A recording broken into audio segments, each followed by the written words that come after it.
பேரத்தலைவர் அவர்களே, அவர் ஆதாரத்துடன் சொல்லணும். அது வந்து பழைய காலம். அது இந்த காலத்துல ₹1 நாங்க வாங்கணும்னா இந்த இடத்துல நாங்க எங்களை உட்கார வைக்க மாட்டார் எங்களுடைய முதலமைச்சர். அதனால ஆதாரத்துடன் அவர் சொல்லணும்ன்றதை நான் கேட்டுக்கொள்கிறேன். இல்ல மாண்பு உறுப்பினர் அவர்கள், நீங்க வாயால பேசுறதெல்லாம் கரெக்ட்.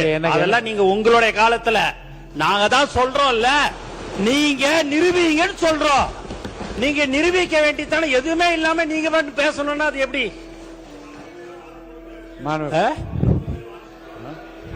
யாரு போட்டிருக்கிறா? எல்லாரும் நீ போடுறாங்க அப்படின்னாங்கன்னா நீங்க அதை வந்து அது ஆதாரத்துடன் நீங்க இருக்குதுன்னா நீங்க நிரூபிங்கன்னு தான் சொல்றோம். நீங்க எதுவுமே நீங்க என்னங்க நீங்க பில்லுக்குன்னு சொல்றீங்க, அதுக்கு இந்த மாதிரி பில்லுக்கு கொடுத்தாங்கன்னு சொல்லுங்க. அது ஏன்னா பழக தோஷமா இருந்திருக்கலாம்னு நான் நினைக்கிறேன். உறுப்பினர்